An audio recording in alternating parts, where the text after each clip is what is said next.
Hi everyone. In today's session, we will discuss 100 most expected questions from inorganic chemistry. So, this session is based on inorganic chemistry only. So, I hope it will help. और अगर आपको ये help करे in the exams तो please मुझे exam के बाद comment में बताना ज़रूर. Start with the first question. Which of the following statement is correct for S block element. तो एस ब्लॉक एलिमेंट के लिए इनमें से कौन सी स्टेटमेंट ट्रू है ये पूछा है.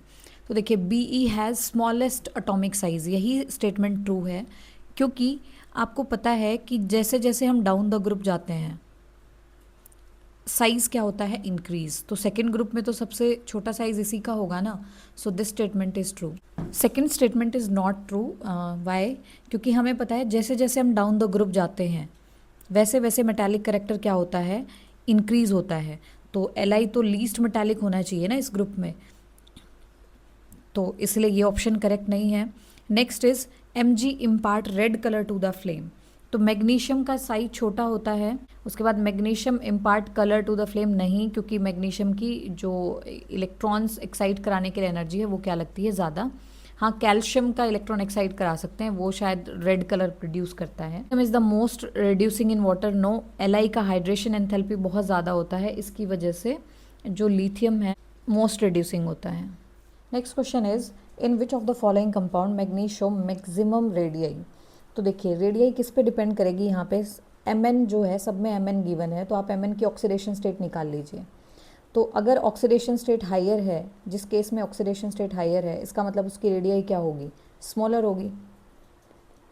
यहीं से हमारा यही कॉन्सेप्ट लगेगा, यहीं से क्वेश्चन हो जाएगा. तो यू कैन सी इसके अंदर जो एम एन का ऑक्सीडेशन नंबर है वो +4 है, इसके अंदर एम एन का ऑक्सीडेशन नंबर +7 है, इसके अंदर एम एन का ऑक्सीडेशन नंबर +2 है, और इसमें एम एन का ऑक्सीडेशन नंबर +3 आएगा. ठीक है. तो अगर आपको इनके एटॉमिक रेडियाई के इंक्रीजिंग या डिक्रीजिंग ऑर्डर में भी पूछे तो भी आप अरेंज कर सकते हैं, जिसके केस में क्या है, सबसे ज़्यादा ऑक्सीडेशन स्टेट है, इसका मतलब उसकी रेडियाई सबसे छोटी है, तो इसकी रेडियाई सबसे स्मॉलर होगी, और सबसे लार्जर किसकी होगी, एम एन ओ की, क्योंकि इसका ऑक्सीडेशन नंबर सबसे कम है. ऑक्सीडेशन नंबर जितना ऑक्सीडेशन नंबर ज़्यादा रेडियाई उतनी छोटी, जितना ऑक्सीडेशन नंबर कम रेडियाई उतनी बड़ी. सो the correct answer is second one. Next question is, तो आपको दिया है कि ये बोरोन में से पहला इलेक्ट्रॉन निकाला तो its first ionization energy, second electron निकाला second ionization energy, third electron निकाला थर्ड आयनाइजेशन एनर्जी. रीज़न क्या है कि आप कुछ भी कर लीजिए, जब जेड इफेक्टिव बढ़ जाता है, देखिए आपने एक इलेक्ट्रॉन निकाला, किसी के भी अंदर से आपने एक इलेक्ट्रॉन निकाला तो उसका जेड इफेक्टिव बढ़ा, राइट. तो जेड इफेक्टिव बढ़ा यानी कि आयन जो है वो क्या हो जाएगा, पहले से स्मॉलर हो जाएगा. आयन जेड इफेक्टिव बढ़ने से आयन जो है हमारा वो क्या हो जाएगा, पहले से स्मॉलर हो जाएगा. अगर आयन स्मॉलर हो गया तो ऑब्वियसली उसके अंदर से इलेक्ट्रॉन निकालने के लिए हाई आयनाइजेशन एंथैल्पी लगेगी. ठीक है. तो इसीलिए जो थर्ड आयनाइजेशन एनर्जी है वो सबसे ज़्यादा होगी और सबसे कम होगी फर्स्ट. देखिए next question is the correct order of energy of 2s orbital of the following. इसमें बताना है कि 2s ऑर्बिटल्स का एनर्जी का ऑर्डर क्या है. तो देखिए सबसे पहले बात करते हैं हाइड्रोजन की. हाइड्रोजन के अंदर 1 प्रोटॉन है, राइट. तो 1 प्रोटॉन है तो 2s पे जो अट्रैक्शन लग रहा होगा, 2s पे जो अट्रैक्शन लगेगा वो क्या लगेगा, सबसे कम, क्योंकि 1 ही प्रोटॉन तो लगा रहा है, तो 2s पे अट्रैक्शन क्या लगेगा, सबसे कम, राइट. जबकि अगर मैं पोटेशियम की बात करूं तो पोटेशियम के अंदर प्रोटॉन क्या है, ज़्यादा है, सबसे ज़्यादा है इस केस में. तो इसके अंदर अगर प्रोटॉन सबसे ज़्यादा है यानी कि 2s पे जो अट्रैक्शन होगा वो क्या होगा, सबसे हाई. और हमें पता है कि अट्रैक्शन में एनर्जी रिलीज़ होती है, जितना ज़्यादा अट्रैक्शन उतनी ही एनर्जी कम, राइट. तो 2s में अट्रैक्शन सबसे कम है, अट्रैक्शन सबसे कम है, इसका मतलब एनर्जी सबसे ज़्यादा है. इसलिए हाइड्रोजन के केस में एनर्जी सबसे ज़्यादा है और पोटेशियम के केस में सबसे कम, क्योंकि यहाँ पे नंबर ऑफ प्रोटॉन्स हाईएस्ट हैं. तो 2s पे जो अट्रैक्शन लग रहा होगा वो भी सबसे ज़्यादा होगा, और अट्रैक्शन में एनर्जी क्या होती है, कम. तो यानी कि यहाँ पे एनर्जी क्या होगी, सबसे कम. इसीलिए जैसे जैसे नंबर ऑफ़ प्रोटॉन्स बढ़ते हैं, जैसे जैसे नंबर ऑफ़ प्रोटॉन्स बढ़ते हैं, जो 2s पे अट्रैक्शन लग रहा है, 2s पे अट्रैक्शन भी क्या होता है, बढ़ता है. 2s पे अट्रैक्शन बढ़ता है, इसका मतलब एनर्जी क्या होती जाती है, कम. सो इसीलिए हाइड्रोजन जो 2s की एनर्जी है वो सबसे ज़्यादा है, followed by lithium, sodium and potassium. Question is which of the following complex is not a chelate. Actually chelate क्या होते हैं, जो बाइडेंटेट या पॉलीडेंटेट लिगेंड है वही चिलेटिंग कॉम्प्लेक्स बनाते हैं, ठीक है। तो उसके लिए बाइडेंटेट या पॉलीडेंटेट लिगेंड होना चाहिए। तो हम देख लेते हैं सिंपली इसमें कि कौन से वाले के अंदर बाइडेंटेट या पॉलीडेंटेट लिगेंड नहीं लगा हुआ है। तो उसको क्वेश्चन का आंसर वही हो जाएगा क्योंकि उसने नोट चिलेट पूछा है। तो डाई मिथाइल ग्लाइऑक्साइमेट ये एक बाइडेंटेट लिगेंड है, राइट। इथाइलिन डायमीन ये भी इन जो है हमारा वो भी क्या है, एक बाइडेंटेट लिगेंड है, राइट। तो ये भी चिलेट बनाएगा, ये भी चिलेट बनाएगा। डाई मिथाइल ग्लाइक्साइनेट डाईग्लाइसिनेटो ये भी बाइडेंटेट लिगेंड है, ठीक है। तो ये जो थर्ड ऑप्शन है टेट्राअमाइन यानी कि NH3 है जो कि मोनोडेंटेट लिगेंड है, डाईक्लोरो यानी कि क्लोरीन है जो कि वो भी मोनोडेंटेट लिगेंड है। तो क्योंकि इसके अंदर सारे मोनोडेंटेट ये एक चिलेटिंग कॉम्प्लेक्स नहीं बनाएगा, राइट। तो इसका करेक्ट आंसर क्या हो जाएगा, third one. Identify the correct statement for elemental sodium. Okay, first is it is strong oxidizing agent. तो ये एक स्ट्रॉन्ग ऑक्सीडाइजिंग एजेंट नहीं है क्योंकि ऑक्सीडाइजिंग एजेंट क्या होते हैं, हम याद रखते हैं OAEA, मतलब OA इधर आ, ऑक्सीडाइजिंग एजेंट इलेक्ट्रॉन एक्सेप्टर। जबकि सोडियम है ये तो इलेक्ट्रॉन डोनेट करता है ना, इलेक्ट्रॉन डोनेट करके Na+ बनाता है, इलेक्ट्रॉन गेन तो करता नहीं है। तो ये एक ऑक्सीडाइजिंग एजेंट तो नहीं हो सकता है, राइट। दूसरा, it can be extracted bye electrolysis of aqueous solution. नहीं, एक्वस सॉल्यूशन से इसको नहीं बना सकते, इसको डाउन्स प्रोसेस से बनाते हैं। यहाँ से भी क्वेश्चन आ सकता है, मैं आपको डाउन्स प्रोसेस भी बता देती हूँ और इस वाले पार्ट को मैं एक्सप्लेन कर देती हूँ। देखिए, सबसे पहले देखिए इसको डाउन्स प्रोसेस से एक्सट्रैक्ट करते हैं। तो डाउन्स प्रोसेस क्या होता है, हम लेते हैं मोल्टन NaCl, ठीक है। और मोल्टन NaCl का हम जब इलेक्ट्रोलिसिस कराते हैं तो कैथोड एनोड पे ये Na पॉजिटिव Cl नेगेटिव जाके तो कैथोड पे जमा हो जाता है Na, पूरा डिटेल में नहीं जाऊंगी। एनोड पे जाता है क्लोरीन, ये कैथोड एनोड पे जमा होते हैं। तो डाउन्स प्रोसेस से हम Na को एक्सट्रैक्ट कर सकते हैं, राइट। लेकिन अगर मैं बात करूं कि aqueous NaCl, electrolysis of aqueous NaCl से क्या हम बना सकते हैं, तो जब हम NaCl एक्वस लेते हैं तो एक्वस NaCl में कैथोड पे हाइड्रोजन जमा होता है, ठीक है। क्योंकि Na+ और H+ दो कैटायन जाएंगे कैथोड पे, तो हमें पता है कि जो रिडक्शन पोटेंशियल हाइड्रोजन का ज़्यादा होता है जबकि सोडियम का कम होता है, तो ये कैथोड पे जाके जमा हो जाता है, ठीक है। तो और हाँ, डाउन्स प्रोसेस से एक चीज़ और पूछी जा सकती है कि डाउन्स प्रोसेस में हम NaCl के साथ CaCl2 यूज़ करते हैं। तो आपसे पूछा जा सकता है कि NaCl के साथ CaCl2 क्यों यूज़ किया जाता है डाउन्स प्रोसेस में। तो डाउन्स प्रोसेस में NaCl के साथ CaCl2 यूज़ करने का मोटिव ये है कि NaCl का मेल्टिंग पॉइंट बहुत हाई है, तो CaCl2 डालने से उसका मेल्टिंग पॉइंट 100 डिग्रीज कम हो जाता है, ठीक है। तो to reduce the melting point of NaCl we use CaCl2, right. तो अब यहाँ से हमें दो बातें क्लियर हुई कि इसको तो हम डाउन प्रोसेस से बना सकते हैं, एक्वस सॉल्यूशन के इलेक्ट्रोलिसिस से नहीं बनेगा, यानी कि ये स्टेटमेंट सही नहीं है, ये भी सही नहीं है। Its density is lower than K। Actually जब हम डाउन द ग्रुप जाते हैं ना एल्कली मेटल में, तो डेंसिटी इंक्रीज होती है।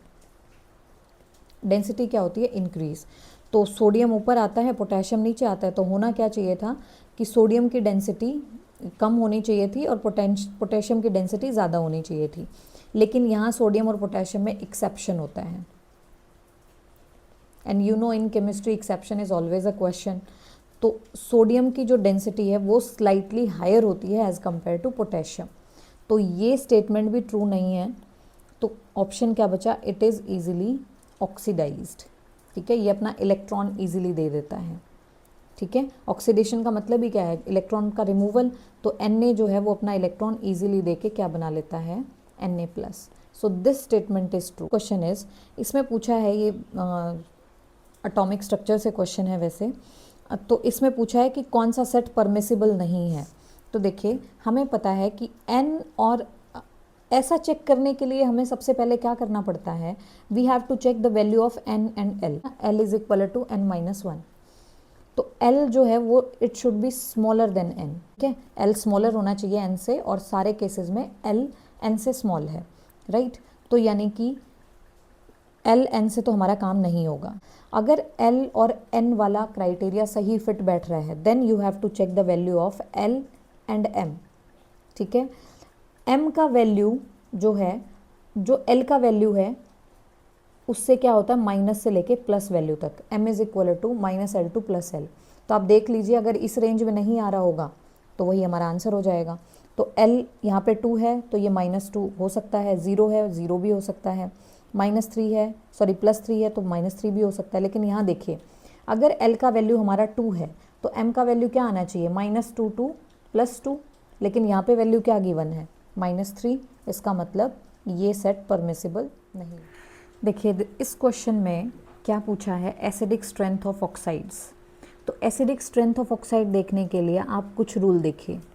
रूल नंबर 1 क्या कहता है कि इलेक्ट्रोनेगेटिविटी बढ़ने पे एसिडिक करेक्टर बढ़ता है, ठीक है। रूल नंबर 2 क्या कहता है, आपको कुछ रूल्स याद रखने हैं ये। तो रूल नंबर 2 क्या कहता है कि अगर मान लो कि एलिमेंट एक ही है, ठीक है, एलिमेंट एक ही है लेकिन ऑक्सीडेशन स्टेट में डिफरेंस है, तो ऑक्सीडेशन स्टेट बढ़ने पे एसिडिक करेक्टर बढ़ता है, ठीक है। तो आप अब इन रूल से इसको देख सकते हैं। देखिए अगर मैं बात करूं कि कार्बन का, यहाँ पे किसका ऑक्साइड है, कार्बन का, इस ऑप्शन पे तो मैं बात ही नहीं करूंगी क्योंकि ये क्या है, मेटल्स हैं, दीज आर मेटल्स। और मेटल के ऑक्साइड्स कैसे नेचर के होते हैं, बेसिक इन, ठीक है। और नॉन मेटल की जो ऑक्साइड्स हैं वो एसिडिक इन नेचर के होते हैं। तो यहाँ पे किस किस के ऑक्साइड की बात हो रही है, कार्बन का, बोरोन का, नाइट्रोजन का और सल्फर का, इनकी बात हो रही है। तो इलेक्ट्रोनेगेटिविटी बढ़ने पे एसिडिक करेक्टर बढ़ता है, ये फर्स्ट रूल है। दूसरा, अगर मान लो कि जैसे सल्फर का ऑक्साइड है SO2 SO3, तो इसमें सल्फर की ऑक्सीडेशन स्टेट क्या है, +4, यहाँ पे क्या है +6, तो कौन सा ज़्यादा एसिडिक होगा, SO3 वाला ज़्यादा एसिडिक होगा, राइट। तो SO3 वाला ज़्यादा एसिडिक होगा, समझ गए। तो अब यहाँ पे देखिए कि SO2 और SO3 में SO3 वाला ज़्यादा एसिडिक है, तो ये तो कैंसिल हो गया। ये सारे बेसिक ऑक्साइड्स हैं, तो ये बेसिक करेक्टर का ऑर्डर दिया हुआ है, एसिडिक का नहीं है।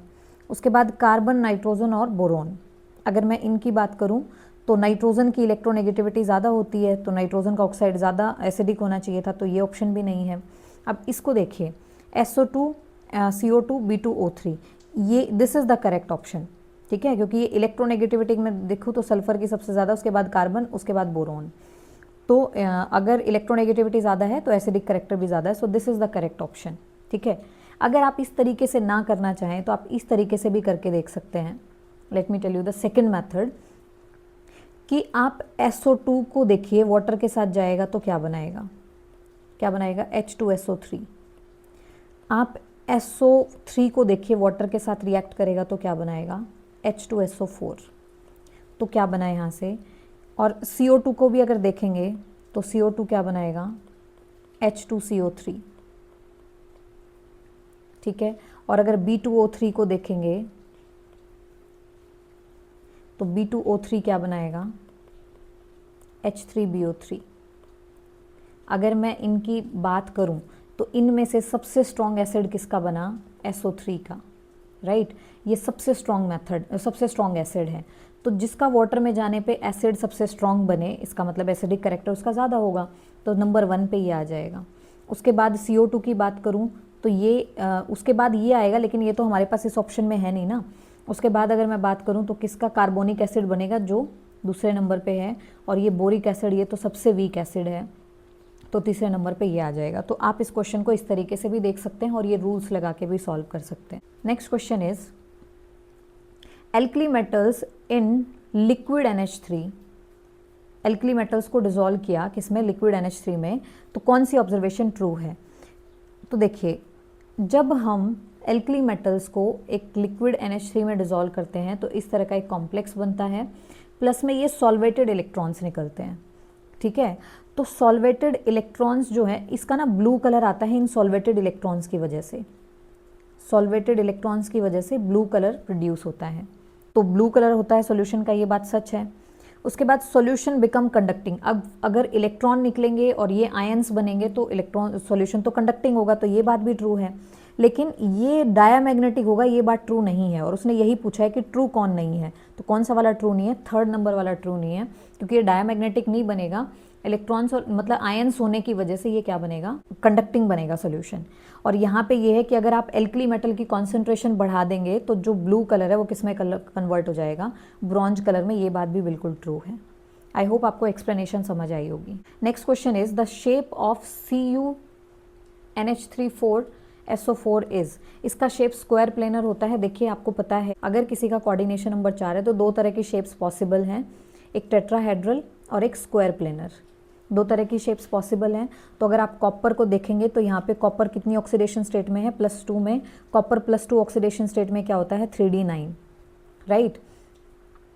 तो 3D9 की वजह से यहाँ पे क्या आता है, 4S आगे खाली है, 4P खाली है, ठीक है। तो यहाँ पे बेसिकली क्या होता है, ये एक VBT का एक्सेप्शनल केस भी है। आपको पता होगा कि यहाँ से ये जो इलेक्ट्रॉन है ना, ये यहाँ शिफ्ट हो जाता है और ये ऑर्बिटल वैकेंट हो जाता है। तो ये इलेक्ट्रॉन यहाँ चला गया, तो ये ऑर्बिटल वैकेंट होने के बाद यहाँ पे 4 लिगेंड्स इसको ऑक्यूपाई कर लेते हैं और इसका हाइब्रिडाइजेशन क्या बन जाता है, DsP2। दैट मीन्स इसका structure is square planar. Is which of the following properties of alkali metal increase as the atomic number rises. ये करेक्ट आंसर है, लेकिन समझ लेते हैं। आपको पता है अटोमिक नंबर राइजेस यानी कि डाउन द ग्रुप। तो डाउन द ग्रुप जब हम आते हैं तो मेटेलिक करेक्टर क्या होता है, इंक्रीज। जब डाउन द ग्रुप आते हैं तो आयनिक रेडियाई भी क्या होती है, इंक्रीज, राइट। आयनिक रेडियाई क्या होगी, इंक्रीज। जब हम डाउन द ग्रुप आते हैं तो मेल्टिंग पॉइंट क्या होता है, डाउन द ग्रुप आने पे मेल्टिंग पॉइंट डिक्रीज होता है, क्योंकि बॉन्डिंग वीक होती जाती है ना। मेटालिक बॉन्ड्स जो होते हैं वो वीक होते जाते हैं लार्ज साइज होने की वजह से, तो मेल्टिंग पॉइंट क्या हो जाता है, डिक्रीज। डाउन द ग्रुप आने पे डेंसिटी क्या होती है, इंक्रीज। डाउन द ग्रुप आने पे डेंसिटी क्या होती है, इंक्रीज। जनरली डेंसिटी इंक्रीज होती है। अगर मैं एल्कली मेटल्स में बात करूं तो एक एक्सेप्शन है, आपको याद रखना है कि सोडियम की जो डेंसिटी है वो पोटेशियम से ज़्यादा होती है। वैसे तो डाउन द ग्रुप आने पे इंक्रीज होनी चाहिए, लेकिन सोडियम की डेंसिटी पोटेशियम से ज़्यादा होती है। और ionization enthalpy down the group क्या हो जाती है, ionization enthalpy down the group क्या होती है, decrease. So the correct answer is increase कौन कौन हो रहा है, मेटेलिक करेक्टर इंक्रीज हो रहा है यानी कि ए वाला, आयनिक रेडियाई इंक्रीज हो रही है यानी कि बी वाली, और डेंसिटी इंक्रीज हो रही है यानी कि D. So this is the correct option. Question is a compound which can be used in space vehicle both to absorb CO2 to liberate O2। तो ये रिएक्शन आपको याद रखनी है। जब Na2O2 रिएक्ट करता है CO2 के साथ तो ये प्रोड्यूस करता है Na2CO3 एंड O2। तो देखिए इसने CO2 को एब्जॉर्ब किया और O2 को लिबरेट किया। सो the correct answer is Na2O2। Question हमें ये बताना है कि विच of the following is not correctly match. तो देखिए FeCl3 इन वाटर बेसिक है। देखिए जब FeCl3 वाटर के अंदर जाएगा तो क्या बनाएगा, FeOH थ्राइस एंड HCl। ये जो बेस है ये वीक है और जो एसिड है ये क्या है, स्ट्रॉन्ग एसिड है। तो जब एसिड स्ट्रॉन्ग है तो जो ओवरऑल सोल्यूशन क्या रहेगा, एसिडिक रहेगा। तो यानी कि यहाँ पे बेसिक नहीं क्या होना चाहिए था, एसिडिक। तो ए ऑप्शन करेक्टली मैच्ड नहीं है, ये बात हमें पता चल गई। उसके बाद NH4Cl इन वाटर। जब NH4Cl को वाटर में डालेंगे तो क्या बनेगा, NH4OH और HCl। तो ये एक वीक बेस है, जबकि HCl क्या है, अगेन एक स्ट्रॉन्ग एसिड है। तो जब HCl स्ट्रॉन्ग एसिड है तो ओवरऑल सॉल्यूशन कैसा रहेगा, एसिडिक। तो ये बात बिल्कुल सच है। उसके बाद अमोनियम एसीटेट इन वाटर। तो अमोनियम एसीटेट वाटर में जाके क्या बनाएगा, acetic acid and ammonium hydroxide. तो देखिए ये भी एक वीक एसिड है और ये भी एक वीक बेस है, दोनों ही वीक हैं। तो ओवरऑल जो सॉल्यूशन बनेगा वो क्या बनेगा, न्यूट्रल बनेगा। तो लेकिन यहाँ पे सॉल्यूशन कैसा दिया हुआ है, एसिडिक। एसिडिक तो नहीं बनेगा, न्यूट्रल बनेगा। तो ये ऑप्शन भी करेक्टली मैच्ड नहीं है। अगर मैं Na2CO3 की बात करूं H2O में तो क्या बनाएगा, NaOH और H2CO3। Carbonic acid is a weak acid, but NaOH जो है वो एक क्या है, स्ट्रॉन्ग बेस है। तो यहाँ पे अगर स्ट्रॉन्ग बेस बना है तो सॉल्यूशन के अंदर जो कैरेक्टरिस्टिक रहेंगी वो कैसी रहेंगी, बेसिक वाली। तो ये भी करेक्टली मैच्ड है। तो ए और C are not correctly match. So the answer is third. Next question ये याद ही रखना पड़ेगा कि कौन सी किसकी और है। जिंक ब्लेंड का फॉर्मूला होता है ZnS। कैलेमाइन जो है वो कार्बोनेट और है जिंक की, ZnCO3। और ये जिंक ब्लेंड का ही दूसरा नाम है, ऑर्जेनसाइट ZnO होता है। तो इसने पूछा है कार्बोनेट और of zinc is so calamine, जिसका फॉर्मूला है ZnCO3। Question which of the following is not involve in thermite process. Basically अगर आप इस रिएक्शन की बात करोगे तो ये रिएक्शन एक 10th क्लास का टॉपिक है which is based on reactivity series. हमें यहाँ पे यही बताना है कि इसमें से कौन सा रिएक्शन पॉसिबल नहीं है। तो आपके पास एक ट्रिक है रिएक्टिविटी सीरीज़ याद करने की, please stop calling me a cute zebra in library, hydrogen call me something good. ये मैंने रिएक्टिविटी सीरीज़ लिखी जिसमें P से पोटेशियम, S से सोडियम, आप देख सकते हैं this is the reactivity series. तो अगर हम देखेंगे क्या एल्यूमिनियम इसको डिस्प्लेस कर पाएगा Mn को, तो हमें पता है कि एल्यूमिनियम की रिएक्टिविटी Mn से ज़्यादा है, इसका मतलब ये रिएक्शन फिजिबल है। उसके बाद अगर मैं क्रोमियम की बात करूँ तो क्रोमियम से भी, इस रिएक्टिविटी सीरीज़ में नहीं है क्रोमियम, लेकिन जो एल्यूमिनियम है वो क्रोमियम से भी ज़्यादा रिएक्टिव है, तो ये रिएक्शन भी पॉसिबल है। एल्यूमिनियम इसको इसकी पोजीशन से डिस्प्लेस कर सकता है। अगर मैं बात करूँ एल्यूमिनियम, क्या आयरन यहाँ पे एल्यूमिनियम को डिस्प्लेस कर पाएगा? यू कैन सी एल्यूमिनियम यहाँ है और आयरन यहाँ है, तो iron is less reactive than aluminium, तो आयरन जो है एल्यूमिनियम को इसकी पोजीशन से डिस्प्लेस नहीं कर सकता। दैट मीन्स ये रिएक्शन फिजिबल है ही नहीं, जबकि ये रिएक्शन भी पॉसिबल है। आई होप आपको क्लियर होगा, बहुत ही ईजी क्वेश्चन था ये। Next question is which of the following statement is correct for PH3। पहला ही स्टेटमेंट करेक्ट है, लेकिन मैं सारे ऑप्शंस को एक्सप्लेन कर देती हूँ। It is less basic. Actually NH3 में नाइट्रोजन का स्मॉल साइज है as compare to PH3। Nitrogen का small size and high electronegativity होने की वजह से NH3 के ऊपर जो इलेक्ट्रॉन डेंसिटी है वो क्या होती है? ज़्यादा एज कंपेयर टू PH3। ठीक है, इलेक्ट्रॉन डेंसिटी क्या हो जाती है? ज़्यादा हो जाती है as compare to PH3। That means it can donate its electron easily, ये लॉन पेयर ईजीली दे सकता है। इसका मतलब NH3 क्या है? More basic.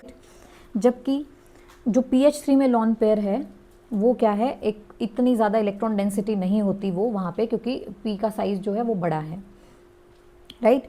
तो NH3 मोर बेसिक होता है PH3 से। तो लेकिन यहाँ पे करेक्ट स्टेटमेंट पूछिए तो ये बात सही है कि NH3 से PH3 is less basic then NH3।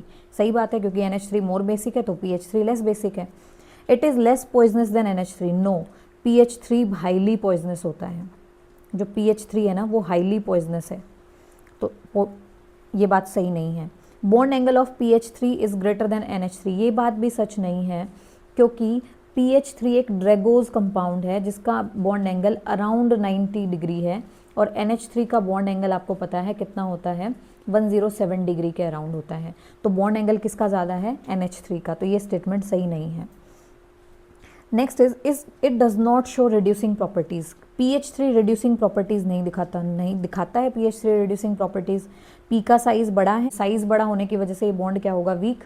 Bond weak होगा तो ये क्या कर सकता है? इजीली हाइड्रोजन डोनेट कर सकता है। दैट मीन्स ये रिड्यूसिंग प्रॉपर्टी दिखाता है, तो ये बात भी क्या हो गई? False. So the correct answer is first one. Question is which of the following has the highest magnetic moment. Magnetic moment देखने के लिए हमें क्या देखना है कि किसके पास highest number of unpaired electron है। तो यू कैन सी ये मैग्नीज है।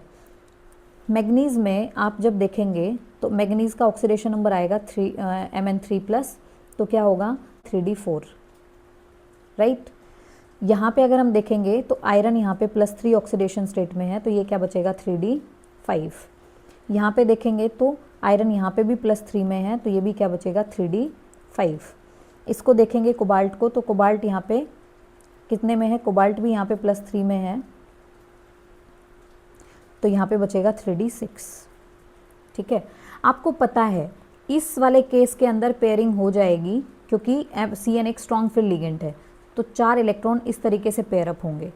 जबकि अगर मैं इस केस में बात करूँ, यहाँ पे भी CN एक स्ट्रॉन्ग फील्ड लिगेंड है, तो यहाँ पे भी पेयरिंग हो जाएगी, तो इस तरह से पेयरिंग के बाद आएगा। ठीक है, जबकि आपको पता है कि ये एक वीक फील्ड लिगेंड है, F जो है एक वीक फील्ड लिगेंड है, तो यहाँ पे पेयरिंग नहीं होगी, तो 5 इलेक्ट्रॉन इस तरीके से आएंगे। इसमें भी F वीक फील्ड लिगेंड है, तो यहाँ पे भी पेयरिंग नहीं होगी, तो ये इस तरीके से आएगा। तो you can C highest number of unpaired electron किसके पास है? इसके पास 5 अनपेयर्ड। यहाँ पे 2 अनपेयर्ड है, यहाँ पे 1 अनपेयर्ड है, यहाँ पे 4 अनपेयर्ड है, लेकिन यहाँ पे अनपेयर्ड इलेक्ट्रॉन कितने हैं? 5, राइट। तो 5 अनपेयर्ड इलेक्ट्रॉन है, तो इसकी मैग्नेटिक मोमेंट कैसे आ जाएगी? आपको पता है n × n+2 √Bm bohr magneton. This is the way to calculate magnetic moment.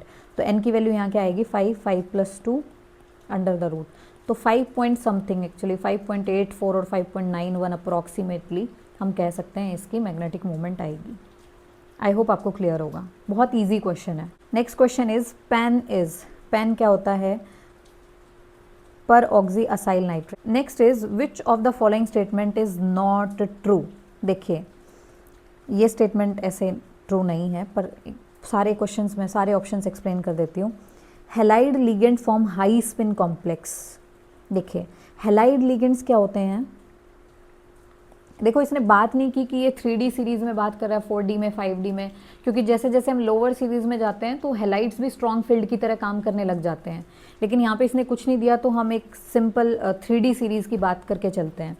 तो halide ligand form high spin complexes. तो halide ligand high spin complexes बनाते हैं, क्योंकि हैलाइड लिगेंड्स क्या हैं? वीक फील्ड लिगेंड है। वीक फील्ड लिगेंड कैसे complexes बनाता है? High spin. तो ये बात तो सही है, तो फर्स्ट इज ट्रू। सेकेंड इसने बोला स्ट्रॉन्ग लिगेंड फॉर्म, हाँ कोई भी स्ट्रॉन्ग लिगेंड होगा लाइक CN नेगेटिव CO, तो जितने भी स्ट्रॉन्ग फील्ड लिगेंड हैं वो क्या बनाते हैं? लो स्पिन कॉम्प्लेक्सेस बनाते हैं, ये बात भी सही है। उसके बाद इसको देख लेते हैं, ये इनर ऑर्बिटल कॉम्प्लेक्स नहीं बनाएगा, क्योंकि F क्या है? F एक वीक फील्ड लिगेंड है। वीक फील्ड लिगेंड क्या बनाता है? हाई स्पिन कॉम्प्लेक्स बनाता है। हाई स्पिन कॉम्प्लेक्स यानी कि आउटर ऑर्बिटल कॉम्प्लेक्स बनाएगा, ना कि इनर ऑर्बिटल कॉम्प्लेक्स। इसको भी आप देखेंगे, ये भी सही नहीं है। Next question is which of the following statement about the interstitial compound is incorrect. देखिए इंटरस्टिशियल कंपाउंड समझिए पहले कैसे बनते हैं। आपको पता है कि ये कोई D ब्लॉक का मेटल है। मेटल में जो भी ये इंटरस्टिशियल साइट्स होती हैं, ये भी जो भी बीच में इन पार्टिकल्स के बीच में फ्री स्पेस है, इनको इंटरस्टिशियल साइट्स बोलते हैं। तो जो भी ये इंटरस्टिशियल साइट्स होती हैं, अगर हम यहाँ पे कोई small elements like carbon, nitrogen, oxygen, hydrogen ये सब ट्रैप कर दें, तो जो बनते हैं उनको इंटरस्टिशियल कंपाउंड बोलते हैं। ठीक है, तो इंटरस्टिशियल कंपाउंड बनने के बाद वो केमिकली इनर्ट हो जाते हैं। ठीक है, क्या चेंजेस आते हैं बनने के बाद? ये केमिकली इनर्ट हो जाते हैं, इनका मेल्टिंग बॉइलिंग पॉइंट बढ़ जाता है। मेल्टिंग पॉइंट जो है इनका क्या हो जाता है? हाई हो जाता है, यानी कि एक प्योर मेटल के कंपैरिजन में इनका मेल्टिंग पॉइंट क्या होता है? हाई। और ये पहले से हार्ड हो जाते हैं, स्ट्रेंथ बढ़ जाती है इनकी। ये 3 काम होते हैं। तो देखिए यहाँ पे क्या है? They have high melting point than pure metal, ये बात बिल्कुल सही है। दे रिटेन मेटेलिक कंडक्टिविटी, ये बात भी सच है, ये मेटेलिक कंडक्टिविटी को भी रिटेन करते हैं। They are much harder than pure metal, ये बात भी सच है। लेकिन ये बात सच नहीं है कि ये केमिकली रिएक्टिव होते हैं। ये इंटरस्टिशियल कंपाउंड बनने के बाद ये केमिकली क्या हो जाते हैं? इनर्ट। सो हमारा करेक्ट आंसर ये हो जाएगा। Next question is which of the following pair of element does not have same size. यहाँ पे बेसिकली आप देखेंगे तो लेंथेनॉइड कॉन्ट्रैक्शन का कॉन्सेप्ट लग रहा है। 4D 5D सीरीज के सेम ग्रुप के मेंबर्स होंगे, उनका साइज होगा वो क्या होगा? सेम होगा। तो you can C zirconium, hafnium, ZrHF। ठीक है, 4D, एक 4D का मेंबर, एक 5D का मेंबर और सेम ही ग्रुप के, तो इनका साइज सेम होगा। PTPD इनका साइज भी सेम होगा। मोलिब्डेनम, टंगस्टन इनका साइज भी सेम होगा। लेकिन ये NB और OS देखिए, ये यहाँ है और OS यहाँ है तो एक 4D का मेंबर, एक 5D का मेंबर, लेकिन इनके ग्रुप सेम नहीं है, तो इनके साइज में डिफरेंस होगा। So this will be the answer. तो आपको 4D 5D सीरीज़ याद होनी चाहिए, 3D सीरीज़ भी याद होनी चाहिए। बहुत सारे निमोनिक गिवन हैं। अगर मैं बताऊं अपना, तो हम ऐसे याद करते थे YZR, यारी ज़रूर निभाना, मौत तक, रोके राहें, पत्थर, तो आग में कूद जाना। This is 4D series. 5D series में ला हफ्ता, हफ्ता मांगते हैं जैसे, ला हफ्ता वरना रे, उस आयरन रोड से पिटाई और होगी, तो हम ऐसे करके याद कर लेते थे। 3D सीरीज़ सबको याद ही होती है, तो अगर आपको इतना भी पता है तो आपका क्वेश्चन हो जाएगा। Question is outer electronic configuration of EU, europium की इलेक्ट्रॉनिक कॉन्फ़िगरेशन पूछी है, किसमें? ग्राउंड स्टेट में। तो देखिए अगर आपको ये सीरीज़ याद है, ये सीरीज़ याद करनी ही पड़ेगी, तो आपको देखना है कि ये 4F और 5D और 6S में इलेक्ट्रॉन जाता है। तो 2 ही केसेस यहाँ पे ऐसे होते हैं लेंथेनॉइड सीरीज़ में, जहाँ पे 5D में इलेक्ट्रॉन जाता है। एक बार तो जब F में 7 इलेक्ट्रॉन आ जाते हैं, उसके बाद D में जाता है 1 इलेक्ट्रॉन। एक बार जब F में 14 आ जाते हैं, तब D में जाता है। उसके अलावा कहीं पे भी इसके अंदर D में इलेक्ट्रॉन नहीं होता है। तो आप देखिए, इसमें एक चीज़ और आपको याद रखनी है, आप इस पूरी सीरीज़ को जाके लिख लीजिए, और लिख के, ये ट्रिक भी गिवन है, यहाँ से लिख सकते हैं। लिख के आपको देखना है कि 2 चीज़ें याद रखनी है कि इस सीरीज़ में कहीं पे भी F में 1 इलेक्ट्रॉन नहीं आता है, किसी भी एलिमेंट के अंदर F में 1 इलेक्ट्रॉन नहीं आएगा, किसी भी एलिमेंट के अंदर F में 8 इलेक्ट्रॉन नहीं आएगा, उससे आपका सारा क्वेश्चन सॉल्व हो जाएगा। तो देखिए आप यहाँ से देख सकते हैं 2 है F में, 3 है, 4 है, 5 है, 6 है, 7 है। 7 के बाद इलेक्ट्रॉन किस में चला गया? D में, लेकिन हमें तो यूरोपियम का देखना है, तो इसका कॉन्फ़िगरेशन क्या है? 4f7 6s2। तो इस ट्रिक से आई होप आपको हेल्प होगी। Next question is the coefficient of I negative MnO4 negative and H2O in a redox reaction. देखिए रिडॉक्स रिएक्शन में हमारे पास जो बैलेंसिंग का मेथड होता है आयन इलेक्ट्रॉन मेथड, मैं तो क्वेश्चन उसी तरीके से करती हूँ। तो यहाँ पे मैं ऑक्सीडेशन हाफ रिएक्शन लिख लेती हूँ कि इसमें I किस में कन्वर्ट हो रहा है? I2 में। तो इसमें अगर मैं देखूंगी तो 2 है, तो 2 से बैलेंस किया, कितने इलेक्ट्रॉन निकल गए? 2 electron. This is your oxidation half reaction.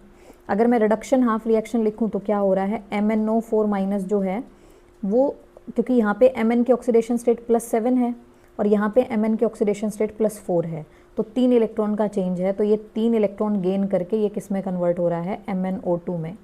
जब मैं चार्ज बैलेंस करूँगी तो यहाँ ध्यान देना, यहाँ पे चार्ज कितना है? 4 नेगेटिव, इधर नेगेटिव है ही नहीं, तो मैं यहाँ पे क्या लगा दूंगी? 4OH माइनस, क्योंकि इसने बोला है ना बेसिक मीडियम, तो मैंने क्या लगाया? चार्ज को बैलेंस करने के लिए 4OH माइनस। अब इधर ऑक्सीजन कितना हो गया? 6, इधर 4 है, तो इसको बैलेंस करने के लिए मैं इधर क्या लगा दूंगी? 2H2O। अब मुझे दोनों में इलेक्ट्रॉन्स को क्या करना है? बराबर करना है, तो इसको 3 से मल्टीप्लाई, इसको 2 से मल्टीप्लाई। तो जब मैं इसको 2 से 3 से मल्टीप्लाई करके देखूंगी तो मुझे यहाँ पता चल जाएगा 3 इससे मल्टीप्लाई होगा, तो I नेगेटिव के आगे क्या आएगा? 6। 2 जब MnO4 से मल्टीप्लाई होगा तो MnO4 के आगे क्या आएगा? 2, राइट। उसके बाद अगर मैं वाटर का देखूं तो जब 2 वाटर से मल्टीप्लाई होगा तो इसके आगे क्या आएगा? 4। तो आंसर क्या आ जाएगा? 6, 2, 4। तो करेक्ट आंसर इज 3rd। उसके बाद which of the following element is a member of chalcogens. Chalcogens क्या होते हैं? चाल्कोजेंस बेसिकली बोलते हैं ग्रुप 16 मेंबर्स को। चाल्कोजेंस क्या होते हैं? Group 16 members. ग्रुप 16 मेंबर्स कौन है? ओए सावधानी से TPO, ठीक है, ये वाले मेंबर्स। तो oxygen, sulphur, selenium, tellurium, polonium. तो सेलेनियम इस ग्रुप का मेंबर है, तो correct answer is first one. अच्छा, इनको चाल्कोजेंस क्यों बोलते हैं ये देख लीजिए। इनको चाल्कोजेंस इसलिए बोलते हैं क्योंकि ये ओर फॉर्मिंग होते हैं, because they are ore forming. और ग्रुप 15 मेंबर्स को बोलते हैं निक्टोजेंस, क्योंकि नाइट्रोजन गैस के अंदर सफोकेटिंग प्रॉपर्टीज होती हैं, इसलिए इनको क्या बोला जाता है? Pnictogen. Next question is which of the following gas form carboxyhaemoglobin. देखिए CO गैस जो है वो हीमोग्लोबिन के साथ मिलकर क्या बनाती है? Carboxy haemoglobin. ऑक्सीजन गैस बनाती है ऑक्सी हीमोग्लोबिन, और कार्बन डाइऑक्साइड बनाती है कार्बामिनो हीमोग्लोबिन, राइट। और CH4 रिएक्ट ही नहीं करता है। तो मैंने आपको तीनों को बता दिया, लेकिन इस क्वेश्चन का करेक्ट आंसर क्या है? CO। Next question is which of the following compound is the square pyramidal. तो देखिए आप हाइब्रिडाइजेशन निकाल सकते हैं सबकी। इसकी हाइब्रिडाइजेशन आएगी sp3। sp3 से स्ट्रक्चर क्या बनेगी? इसकी स्ट्रक्चर बनेगी पिरामिडल, स्क्वायर पिरामिडल नहीं, ट्राइगोनल पिरामिडल। अगर मैं इसकी बात करूं तो इसकी हाइब्रिडाइजेशन आएगी 8, ऑक्सीजन का कॉन्ट्रीब्यूशन 0, फ्लोरीन का 4 डिवाइडेड बाई 2। तो इसकी हाइब्रिडाइजेशन क्या आएगी? sp3d2। sp3d2 में जब इसकी स्ट्रक्चर बनाएंगे तो इसकी स्ट्रक्चर कुछ ऐसी बनेगी, और इसी ज्योमेट्री का नाम क्या है? Square pyramidal. So the correct answer is this. इसकी स्ट्रक्चर लीनियर होती है, हाइब्रिडाइजेशन sp3d आती है। इसकी स्ट्रक्चर स्क्वायर प्लेनर होती है, हाइब्रिडाइजेशन sp3d2 आती है। ये बहुत इंपॉर्टेंट क्वेश्चन है, ये पेपर में किसी भी तरीके से पूछा जा सकता है। प्रेजेंस ऑफ S2 नेगेटिव, ये वॉयलेट कलर किस केस में देता है? तो ये इस केस में देता है। देखिए K2Cr2O7 जब S2 नेगेटिव के साथ रिएक्ट करता है तो ये इसमें Cr3+ में कन्वर्ट कर देता है, और S कन्वर्ट होता है सल्फर में, राइट। तो इसका जो ऑरेंज कलर है वो किस में कन्वर्ट हो जाता है? इसकी फॉर्मेशन की वजह से ग्रीन कलर में कन्वर्ट हो जाता है। जबकि KMnO4 का आपको पता है डार्क पर्पल कलर होता है। तो जब इसमें S2 नेगेटिव जाएगा तो ये इसको किस में कन्वर्ट करेगा? Mn2+ में, और S2 नेगेटिव कन्वर्ट हो जाएगा सल्फर में, और ये कलरलेस हो जाएगा, यानी कि जो डार्क पर्पल कलर था वो क्या हो जाएगा? कलरलेस। जब इसके साथ S2 नेगेटिव रिएक्ट करेगा तो इसके साथ S2 नेगेटिव रिएक्ट करके PbS के ब्लैक PPT बनाएगा, लेकिन जब इसके साथ रिएक्ट करेगा S2 नेगेटिव तो इसके साथ रिएक्ट करके ये कोऑर्डिनेशन कॉम्प्लेक्स बनेगा, और इसका कैसा कलर होगा, वॉयलेट कलर, राइट। तो एक बार पेपर में पूछा है कि किसके साथ रिएक्ट करके ये बनाएगा, एक बार पेपर में पूछा है कि इसका कलर कैसा होगा, एक बार पेपर में पूछा है कि रिएक्शन होने के बाद जो प्रोडक्ट बनेगा उसका नाम बताइए, एक बार पेपर में पूछा है कि रिएक्शन होने के बाद जो प्रोडक्ट बना है वहाँ पे आयरन की ऑक्सीडेशन स्टेट कितनी है वो बताइए। ठीक है, तो मैंने हर तरीके से आपको बता दिया है कैसा कैसा क्वेश्चन आ सकता है। ड्रिंकिंग वाटर में क्या एक्स्ट्रा होने से ये डिजीज़ हो जाती है, तो इसको बोलते हैं ब्लू बेबी सिंड्रोम। तो एक बार पेपर में ये ब्लू बेबी सिंड्रोम के नाम से भी पूछा है। ठीक है, तो ब्लू बेबी सिंड्रोम किससे होता है, नाइट्रेट आयन से। नेक्स्ट क्वेश्चन इज, आपसे पूछा है ज्योमेट्रीज को बताना है, तो ये बहुत बेसिक क्वेश्चन है केमिकल बॉन्डिंग से। तो NH3 की शेप हम सबको पता है ट्राइगोनल पिरामिडल होती है, तो NH3 ए का क्या आ जाएगा, सेकेंड। तो ए का देख लीजिए सेकेंड कहाँ पे है, तो आंसर ये होना चाहिए, बट फिर भी सारे मैच कर लेते हैं। ClF3 का जब हाइब्रिडाइजेशन निकालेंगे तो आएगा sp3d और इसकी स्ट्रक्चर हो जाएगी टी शेप, तो यानी कि बी का थर्ड। उसके बाद जो SO2 है उसकी शेप आएगी क्या, बेंट या वी शेप, और SF4 की हाइब्रिडाइजेशन sp3d आती है और शेप क्या आती है, seesaw. So this is the correct answer. Question is, no two electrons in an atom can have the same set of 4 quantum number। ये स्टेटमेंट किसकी है, पॉली एक्सक्लूजन प्रिंसिपल की। तो पॉली एक्सक्लूजन प्रिंसिपल क्या कहता है कि अगर ये 2 इलेक्ट्रॉन है किसी सेट में, मान लो ये 4s है, तो इनके लिए सारी चीज़ें सेम नहीं होंगी। जैसे n की वैल्यू 4, इसके लिए भी n की वैल्यू 4, l की वैल्यू क्योंकि s है तो दोनों के लिए 0, m की वैल्यू दोनों के लिए 0, लेकिन s की वैल्यू एक के लिए -½ होगी और एक के लिए +½ होगी, तो सेम नहीं हुई ना, तो पूरा सेट सेम नहीं आया। तो उसके बाद पूछा iodide of which of the following is most covalent. ये फजान रूल से क्वेश्चन है। फजान्स रूल क्या कहता है, smaller the size of cation greater is its polarizing power, और सिंपली याद रखो smaller the size of cation greater is the covalent character, larger the size of anion greater is the covalent character. तो देखिए हमारे पास anion तो same ही है सारे cases में, यहाँ पे भी आयोडाइड, यहाँ पे भी आयोडीन, यहाँ पे भी, हर जगह सेम है। तो हमें किसके बेसिस पे जज करना पड़ेगा, कैटायन के बेसिस पे। तो according to Fajans rule, smaller the size of cation, smaller cation और हाई कोवलेंट करेक्टर, तो यानी कि इसका आंसर क्या हो जाएगा, Li। Next question is, the element Z is equal to 1 2 0 would be placed in which family of the periodic table. देखिए मुझे ऐसे याद है कि 1 1 3 1 1 4, जो पीछे क्या आ रहा है 13, तो ये 13 ग्रुप में आता है, 1 1 4 14 ग्रुप में आता है, 1 1 5 15 ग्रुप में, ये 16 में, ये 17 में, ये 18 में। तो 1 1 9 18 के बाद हमारा कौन सा ग्रुप शुरू होता है, फर्स्ट ग्रुप, तो ये किस में आएगा, फर्स्ट ग्रुप में। और 1 2 0 ये किस में आएगा, सेकेंड ग्रुप में। तो मैंने तो ऐसे ही याद किया हुआ है, ऐसे क्वेश्चन यहाँ पे आते हैं, आप भी स्ट्रिक से याद कर सकते हैं, क्योंकि कई बार पूछा है कि 1 1 8 कहाँ पे आएगा, तो 1 1 8 आप पीछे क्या है 18, तो 18th ग्रुप में आएगा। एक बार पूछा है कि 1 1 6 कहाँ पे आएगा, तो ये 16 ग्रुप में आएगा। तो आप इस तरीके से याद कर सकते हैं। Next question is, which allotropic form of phosphorus show chemiluminescence, मतलब ग्लो कौन करता है। तो देखिए white phosphorus is the correct answer. और कुछ और चीज़ें जो वाइट फॉस्फोरस के बारे में आपको याद करनी है, वाइट फॉस्फोरस पॉइजनस है, वाइट फॉस्फोरस को वाटर में स्टोर करके रखते हैं क्योंकि ये एयर में फायर कैच कर लेता है। ठीक है, एयर में जाने पे ये इसमें एयर में जाने पे ये रिएक्शन होती है, इवन 30 डिग्री सेल्सियस पे ही रिएक्शन हो जाती है, तो P4O10 बनाता है और डेंस वाइट फ्यूम्स निकलती हैं। तो इसके लिए इसको वाटर में स्टोर करके रखा जाता है। दूसरा आपको ये याद रखना है कि वाइट फॉस्फोरस NaOH में जाने पे एक डिसप्रोपोर्शनेशन रिएक्शन दिखाता है जिसका प्रोडक्ट ये होता है, और ये बात भी पेपर में पूछी है कि P4 का रिएक्शन NaOH के साथ कराने पे PH3 के अलावा दूसरा प्रोडक्ट क्या बनता है, तो उसका आंसर ये था।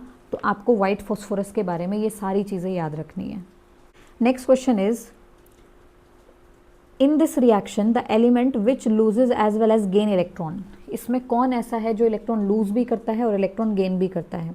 तो आप देख सकते हैं यहाँ पे क्लोरीन का ऑक्सीडेशन स्टेट यहाँ पे 0 है, जब यहाँ निकालेंगे तो Na का +1, क्लोरीन का X, ऑक्सीजन का 6 -6 इज इक्वल टू 0, तो कितना आएगा, X की वैल्यू आएगी +5, यानी कि क्लोरीन का यहाँ पे कितना है +5 और यहाँ पे क्लोरीन का कितना है -1। तो आप देख सकते हैं क्लोरीन का ऑक्सीडेशन भी हुआ है क्योंकि ऑक्सीडेशन स्टेट 0 से +5 हो गई, और क्लोरीन का रिडक्शन भी हुआ है क्योंकि 0 से -1 हो गई। तो डिसप्रोपोर्शनेशन रिएक्शन किसने दिखाई है यहाँ पे? क्लोरीन ने। इसने इलेक्ट्रॉन लूज भी किया है और गेन भी किया है। The double bond in C2 molecule consist of both pi bonds. मतलब क्या है कि जब आप C2 का मॉलिक्यूलर ऑर्बिटल डायग्राम बनाएंगे तो आपको पता है sigma 1s, sigma star 1s, फिर सिग्मा 2s, फिर सिग्मा स्टार 2s, फिर उसके बाद पाई 2px, पाई 2py में 2 इलेक्ट्रॉन। तो C2 के पास 12 इलेक्ट्रॉन है, तो ये हो गया 12 इलेक्ट्रॉन। तो जो इसमें बॉन्डिंग हुई है वो देखिए पाई 2px, पाई 2py, तो दोनों पाई ऑर्बिटल ही इन्वॉल्व हैं, तो दोनों कैसे बॉन्ड होते हैं? Pi bond. Next question, which property of transition metals is responsible for complex formation? देखो, number 1, large size of transition metal cation नहीं, क्योंकि लार्ज साइज नहीं, मेटल आयन का स्मॉल साइज होना चाहिए, तभी तो वो इफेक्टिवली लिगेंड से जो इलेक्ट्रॉन आएंगे उनको होल्ड कर पाएगा। शो वेरिएबल ऑक्सीडेशन स्टेट, बिल्कुल वेरिएबल ऑक्सीडेशन स्टेट जो है वो रिस्पॉन्सिबल होती है कॉम्प्लेक्स फॉर्मेशन के लिए। Absence of vacant 1 - d orbital, नहीं, वैकेंट डी ऑर्बिटल तो प्रेजेंट होने चाहिए ना, तभी तो कॉम्प्लेक्स बनेगा, लेकिन ये कह रहा है एब्सेंस, तो एब्सेंस से तो नहीं चलेगा। Due to stable +2 oxidation state, नहीं, ऑक्सीडेशन स्टेट चेंज होनी चाहिए तभी कॉम्प्लेक्स फॉर्मेशन हो पाएगा। So the correct answer is second one. Next question is which of the following has highest magnetic moment? ये क्वेश्चन दोबारा आया है, ये वही क्वेश्चन है। तो आप देखेंगे इसके अंदर डी में 5 इलेक्ट्रॉन्स हैं, D5, तो 5 अनपेयर्ड इलेक्ट्रॉन होने की वजह से इसका जो मैग्नेटिक मोमेंट है वो क्या आएगा? Highest. Next question is which of the following has sp3d hybridization? Hybridization निकालना एक बहुत ही बेसिक चीज़ है, फिर भी मैं एक का निकाल के बता देती हूँ। इसका करेक्ट आंसर ये होगा, इसी का निकाल देते हैं। सल्फर का वैलेंस इलेक्ट्रॉन कितना है? 6, प्लस मोनोवैलेंट एटम कितने हैं? 4, चार्ज कोई है नहीं, डिवाइडेड बाई 2, तो कितना आया? 10/2, दैट मीन्स 5 मीन्स sp3d। तो इसी का हाइब्रिडाइजेशन sp3d है। इसका हाइब्रिडाइजेशन sp3 है, इसका हाइब्रिडाइजेशन sp3d2 है, इसका हाइब्रिडाइजेशन भी sp3d2 है। स्ट्रक्चर पूछे तो इसका टेट्राहेड्रल है, इसका स्ट्रक्चर क्या है? सीसॉ है, इसका स्ट्रक्चर स्क्वायर प्लेनर है, और इसका स्ट्रक्चर स्क्वायर पिरामिडल है। So the next question is, ये मैंने पहले ही लिख दिया है टू सेव टाइम।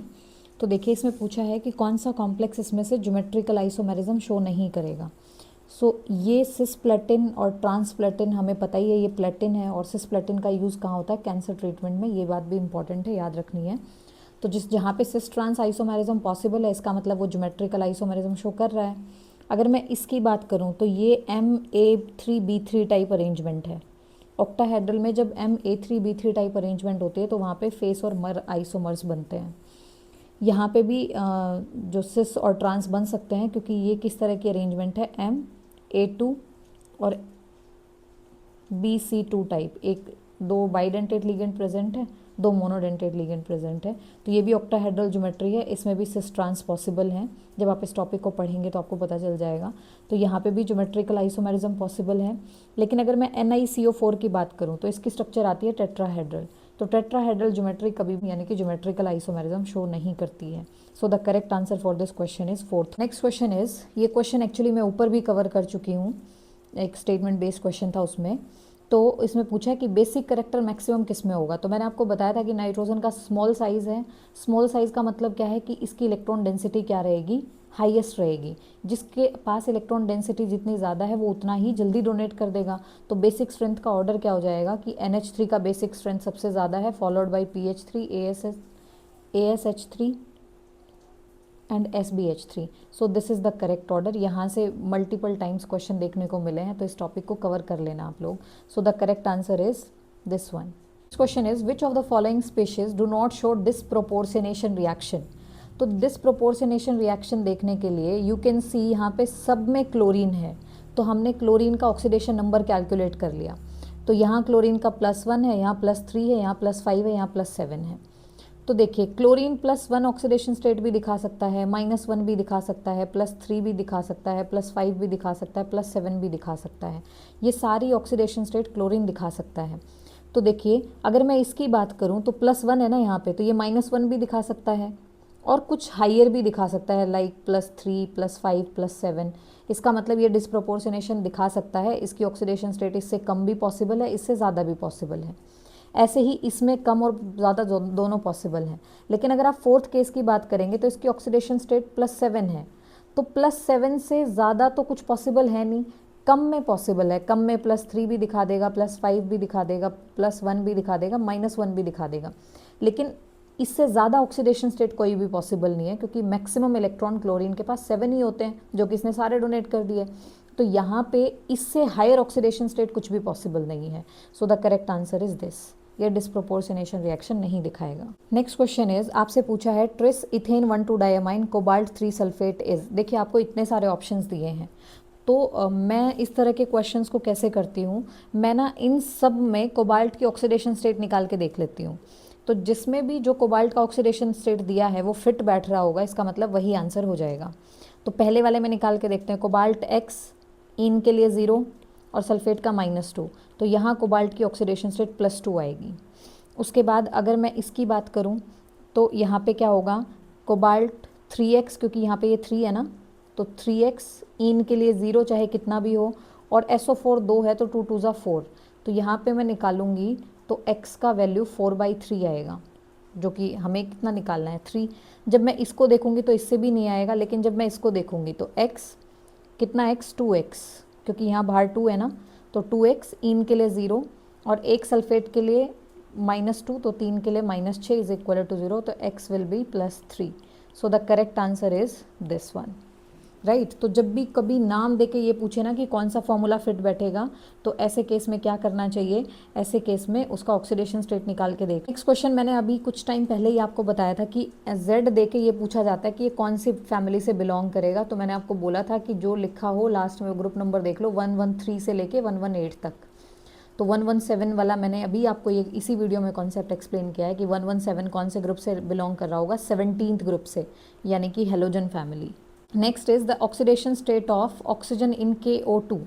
KO2 में आपको ईच ऑक्सीजन की ऑक्सीडेशन स्टेट बतानी है। तो हम क्या करेंगे, सिंपल मेथड, इसके लिए क्या मान लेंगे, O2 के लिए 2x, पोटेशियम का oxidation number +1 is equal to 0, so x will be -1/2। So the correct answer is -1/2। क्वेश्चन को ऊपर कवर किया है, जिसमें hydrogen, then lithium, then sodium, then potassium. So you can check the answer, hydrogen, lithium, sodium, potassium, this will be the answer. Next is, which of the following complex possess sp3d2 hybridization।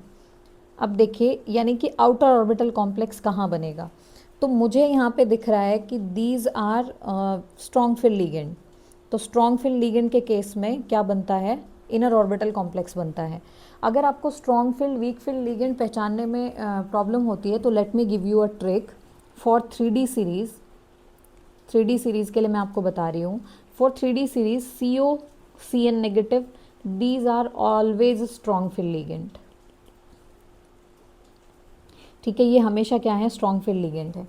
अगर मैं आगे बात करूँ कि आपके पास O donor ligands हैं, या पहले N डोनर की बात कर लेते हैं। आपके पास N डोनर लिगेंड्स हैं, N donor like in, ammonia, ठीक है, इस तरह से आपके पास N डोनर लिगेंड्स हैं।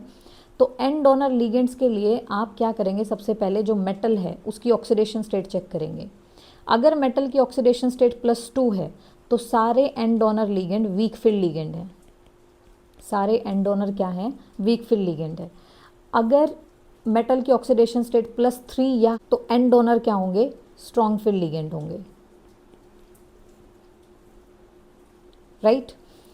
उसके बाद अगर O डोनर लिगेंड्स हैं, O डोनर लिगेंड्स हैं, O डोनर लिगेंड्स मतलब वाटर, ऑक्सलेट आयन, ये सब, तो भी हम मेटल की ऑक्सीडेशन स्टेट चेक करेंगे। मेटल की ऑक्सीडेशन स्टेट अगर +2 है तो ये सारे वीक फिल लिगेंड हैं, और अगर मेटल की ऑक्सीडेशन स्टेट +3 है, हायर ऑक्सीडेशन स्टेट में तो स्ट्रॉन्ग फिल्ड ही रहेंगे, एन डोनर भी, यानी कि +3 से ज़्यादा होंगे तो स्ट्रॉन्ग फिल्ड हो जाएंगे। ऐसे ही O डोनर में भी +3 से ज़्यादा होंगे तो स्ट्रॉन्ग फिल्ड हो जाएंगे। लेकिन +3 अगर है तो स्कैंडियम से लेके आयरन तक अगर मेटल प्रेजेंट है +3 में, तो O donor weak field ligand है। और अगर आयरन से आगे वाले एलिमेंट प्रेजेंट हैं तो उनके लिए ओ डोनर क्या है, स्ट्रॉन्ग फील्ड लिगेंड है। दिस इज़ माई ट्रिक, ये मैंने ऐसे याद किया हुआ है। और जो हेलोजेंस हैं, हेलोजेंस क्या हैं, सारे वीक फील्ड लिगेंड है। तो मैंने आपको बताया 3D सीरीज में COCN हमेशा स्ट्रॉन्ग फील्ड लिगेंड, हेलोजेंस हमेशा week field ligand. And donor के लिए, एंड डोनर अगर कोई लिगेंड है तो आपको चेक करना है कि वो +2 ऑक्सीडेशन स्टेट में है या +3 में। अगर +2 में है तो वीक फील्ड लिगेंड, +3 में स्ट्रॉन्ग फील्ड लिगेंड। अगर ओ डोनर कोई लिगेंड है तो आपको चेक करना है कि मेटल की ऑक्सीडेशन स्टेट क्या है। अगर +2 है तो वीक फील्ड है, अगर +3 है तो स्कैंडियम से आयरन तक वीक फील्ड और उससे आगे वालों के लिए strong field.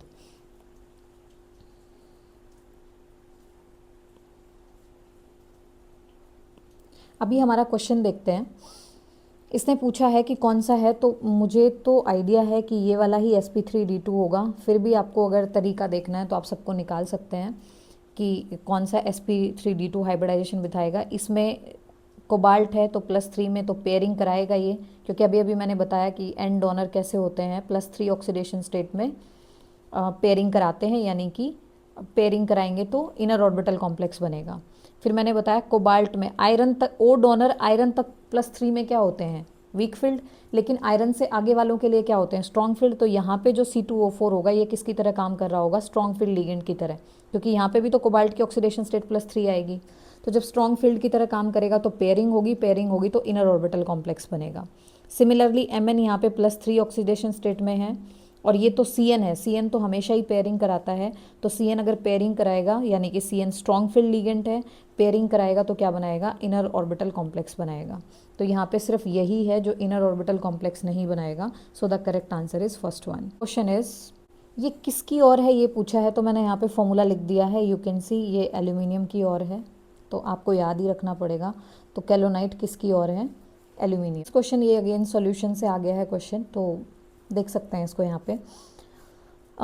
Principal quantum number N3 है, तो आप बताइए कि इसमें कितने ऑर्बिटल्स एसोसिएटेड होंगे, कितने ऑर्बिटल्स होंगे। तो टोटल ऑर्बिटल कैसे निकालते हैं, अगर n दिया हो तो n का स्क्वायर करके, तो 3 का स्क्वायर कितना आ जाएगा, 9।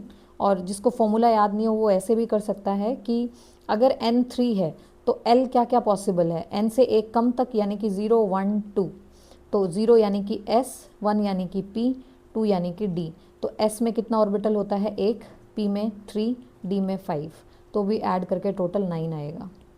और ऐसे में कई बार नंबर ऑफ इलेक्ट्रॉन्स भी पूछ लेता है, तो आपसे पूछ सकता है कि अगर n इज इक्वल टू 3 है तो टोटल इलेक्ट्रॉन्स कितने आएंगे। तो जितने ऑर्बिटल्स हैं अगर उसमें 2 से मल्टीप्लाई कर दें तो उतने क्या आ जाएंगे आपके पास, इलेक्ट्रॉन्स। तो इलेक्ट्रॉन्स पूछे तो 18। तो लेकिन यहाँ पे क्या पूछा है, ऑर्बिटल, तो ऑर्बिटल का आंसर क्या होगा, 9। Next very basic question, which of the following have the most negative electron gain enthalpy. तो सबसे ज़्यादा इलेक्ट्रॉन गेन एंथैल्पी नेगेटिव किसकी होती है, क्लोरीन की। आपको पता होगा कि फ्लोरीन क्लोरीन में एक्सेप्शन है, फ्लोरीन क्लोरीन में एक्सेप्शन है, ऑक्सीजन सल्फर में exception. Next question is, which of the following molecule has highest dipole moment. तो आपको एक चीज़ याद रखनी है, सिमेट्रिकल मॉलिक्यूल्स की डाइपोल मोमेंट 0 होती है। सिमेट्रिकल मॉलिक्यूल्स जितने भी होंगे उनकी डाइपोल मोमेंट क्या होगी, 0। तो सिमेट्रिकल मॉलिक्यूल्स क्या होते हैं, अगर आपको नहीं पता तो सिमेट्रिकल मॉलिक्यूल्स वो होते हैं जिनके साइड में ऑल साइड एटम सेम हो, all side atom should be same, और कोई लॉन पेयर ना हो। तो ऐसे जो भी मॉलिक्यूल्स होंगे उनको सिमेट्रिकल कंसीडर किया जाता है, राइट। तो यहाँ पे CCl4 एक सिमेट्रिकल मॉलिक्यूल है, यू कैन सी। तो सिमेट्रिकल मॉलिक्यूल की डाइपोल मोमेंट क्या हो जाएगी, 0। BF3 is also a symmetrical molecule, क्योंकि कोई भी लॉन पेयर नहीं है और सारे साइड एटम सेम है, तो इसकी भी डाइपोल मोमेंट क्या आ जाएगी, 0। So now the competition is between NH3 and NF3। तो देखिए, this is NH3 and this is NF3।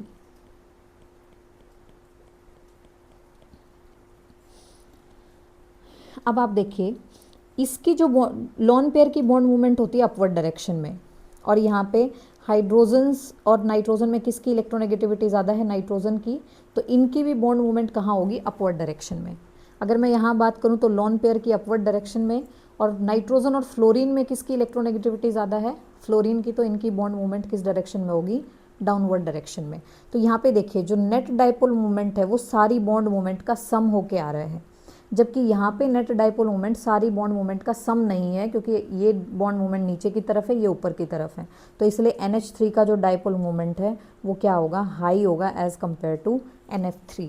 तो अगर यहाँ से आंसर पूछना है तो सबसे ज़्यादा डाइपोल मोमेंट किसकी है, NH3 की। आई होप आपको क्लियर हुआ होगा। इसमें दो ही एक्सेप्शन है, एक कॉपर, एक क्रोमियम। क्रोमियम में 3d5 4s1 होता है और कॉपर में 3d10 4s1 होता है। लेकिन और 5d सीरीज़ के आपसे एक्सेप्शन पूछने नहीं वाला, लेकिन 4d सीरीज़ के कुछ एक्सेप्शंस जो हैं वो आपको याद रखने हैं। तो देखिए, क्रोमियम के नीचे आता है मोलिबिडनम, क्रोमियम के नीचे मोलिबिडनम आता है, तो उसका क्रोमियम जैसा ही कॉन्फ़िगरेशन होगा, तो क्या हो जाएगा 4d5 और 5s1। और कॉपर के नीचे आता है Ag, तो Ag का भी इसके जैसा हो जाएगा क्या, 4d10 5s1। इनका तो हमने रिलेट करके याद कर लिया, लेकिन कुछ और एक्सेप्शन है यहाँ पे, जैसे कि Nb, इसका क्या होता है, होना चाहिए था 4d3 5s2, लेकिन क्या होता है 4d4 5s1। तो एक इम्पॉर्टेंट केस है, आपको याद रखना है, पेपर में क्वेश्चन बनता है।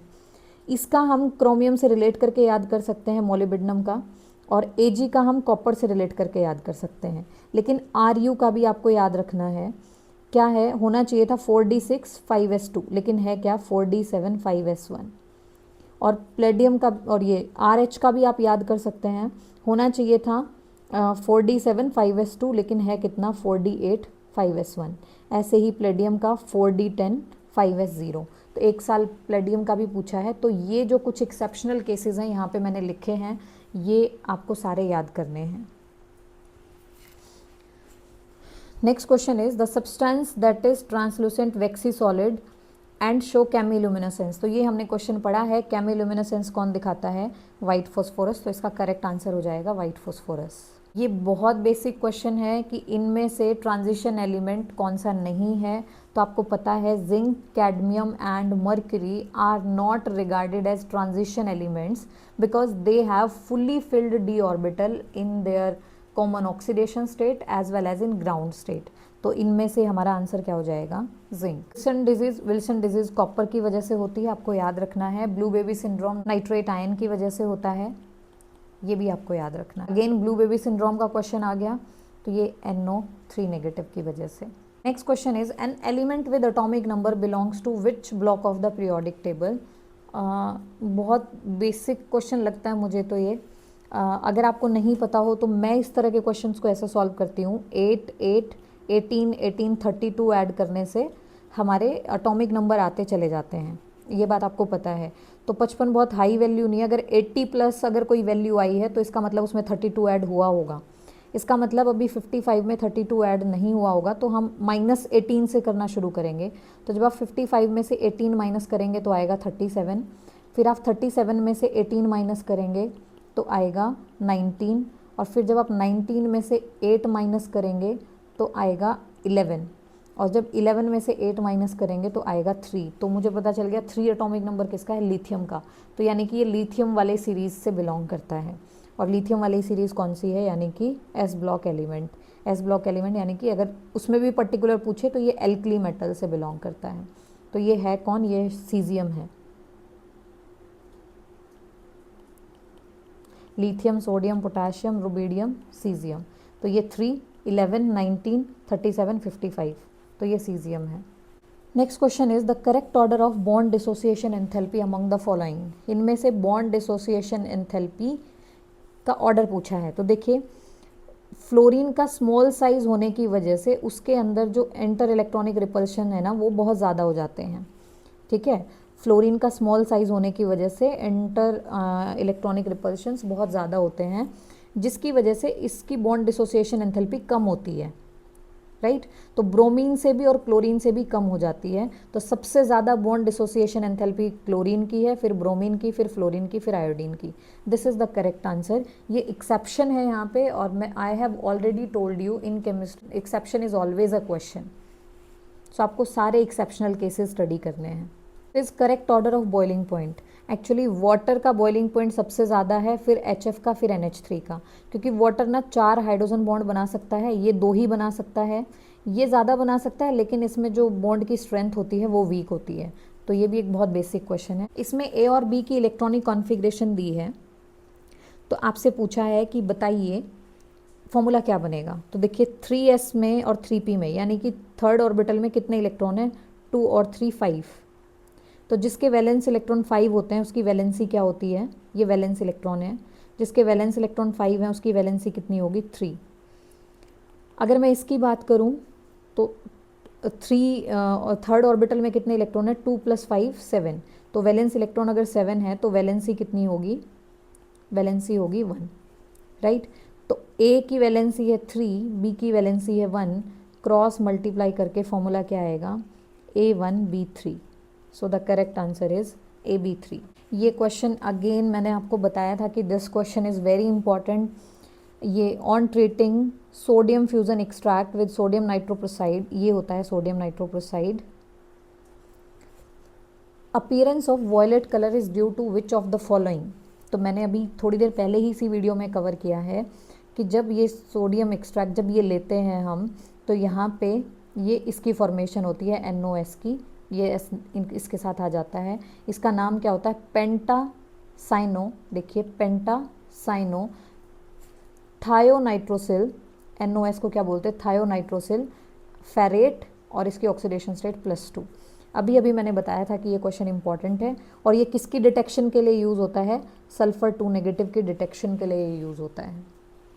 So this is very important question, किसी भी तरीके से पूछा जा सकता है। कौन सा क्या आइसोमेरिज्म दिखाएगा, ये पूछा है।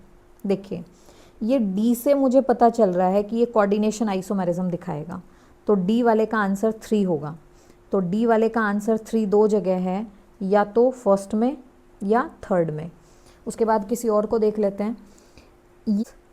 और ये ऑप्टिकल आइसोमेरिज्म दिखाता है। एक्चुअली COEN-Cl2 की ट्रांसफॉर्म जो है वो ऑप्टिकली इनएक्टिव होती है। यू कैन सी, अगर COEN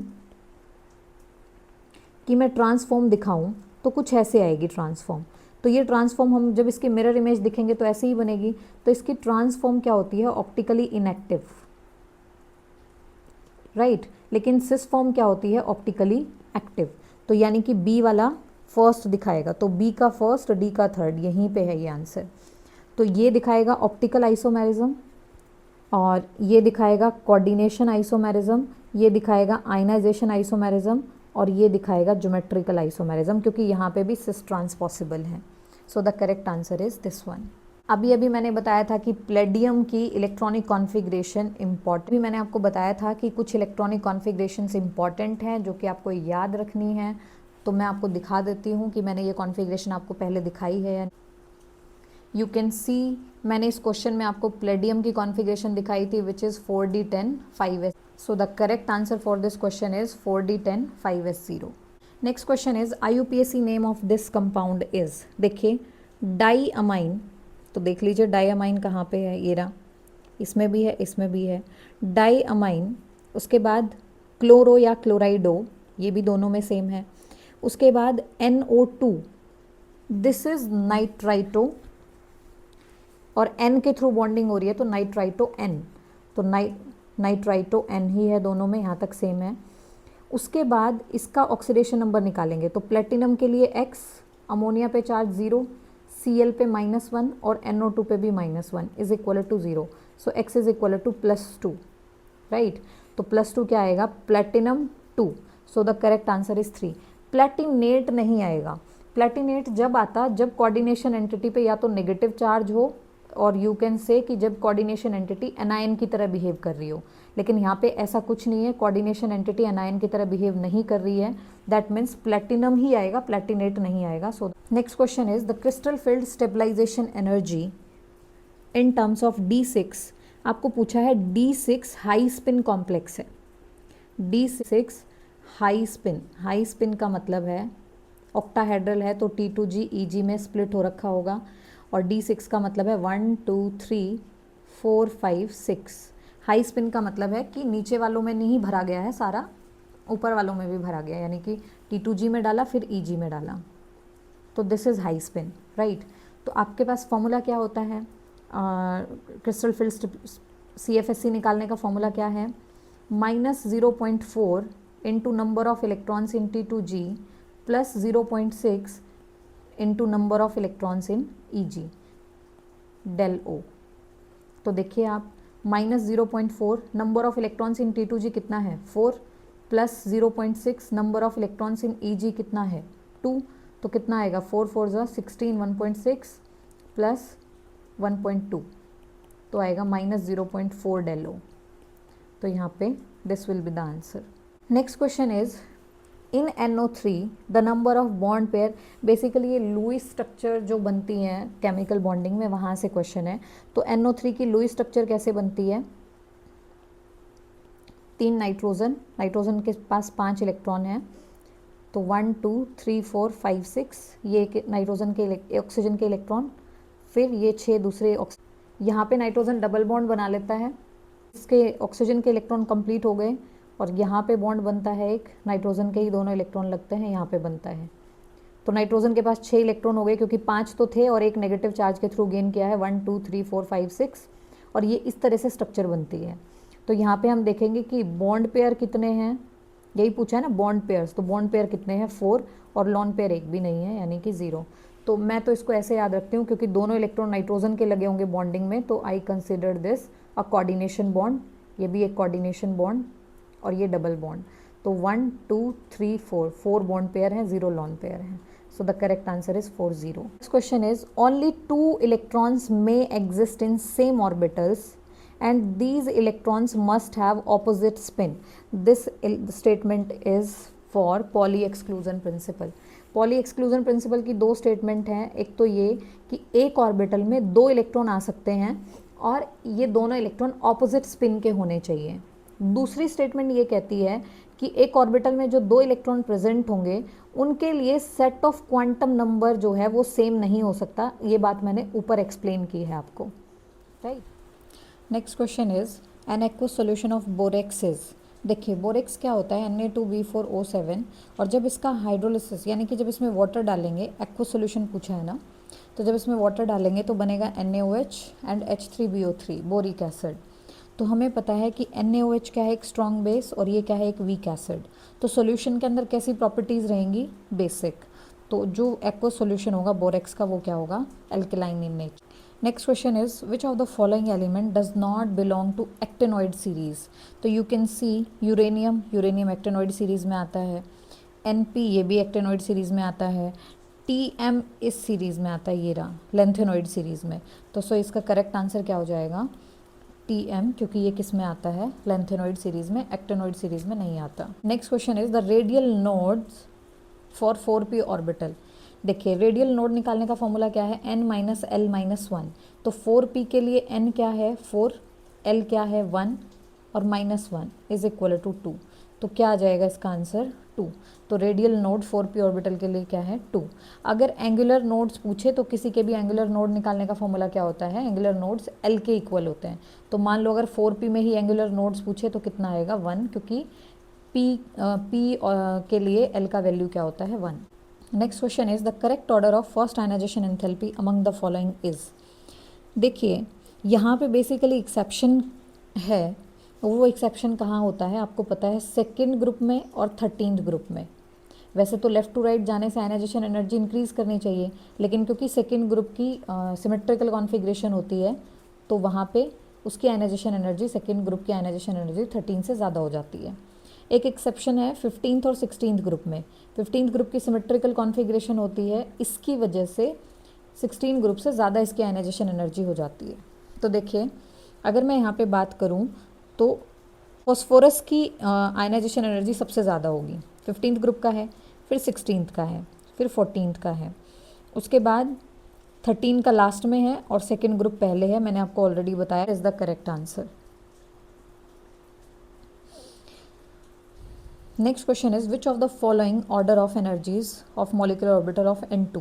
तो N2 का मॉलिक्यूलर ऑर्बिटल आपको पता ही है, मॉलिक्यूलर ऑर्बिटल डायग्राम कैसे बनता है, sigma 1s, sigma star 1s, sigma 2s, sigma star 2s, फिर पाई 2px, पाई 2py, उसके बाद sigma 2pz, then sigma star 2px, sigma star 2py, तरीके से बनता है। तो मैंने ये ऑर्डर लिख दिया है यहाँ पे टाइम सेव करने के लिए। तो यहाँ पे देखिए pi two P x pi two P y बराबर एनर्जी पे होते हैं, फिर उनसे ज़्यादा एनर्जी होती है सिग्मा टू पी जेड की। तो देख लीजिए ऐसा कौन सा ऑप्शन है, एक्स तो किसी में है नहीं, तो यानी कि यहाँ से ऑप्शन शुरू होगा। तो पाई टू पी एक्स, फिर उससे high energy sigma two P Z, then pi star two P x pi star two P Y. So first one is the correct answer. In the complex ये पूछा है कि इस कॉम्प्लेक्स में the number of oxygen atom used by each NO3 negative, एक NO3 ने कितनी oxygen use की हैं। एक NO3 नेगेटिव ने 2 ऑक्सीजन यूज़ की हैं। यहाँ पे ये बाइडेंटेट लिगेंड की तरह काम करता है।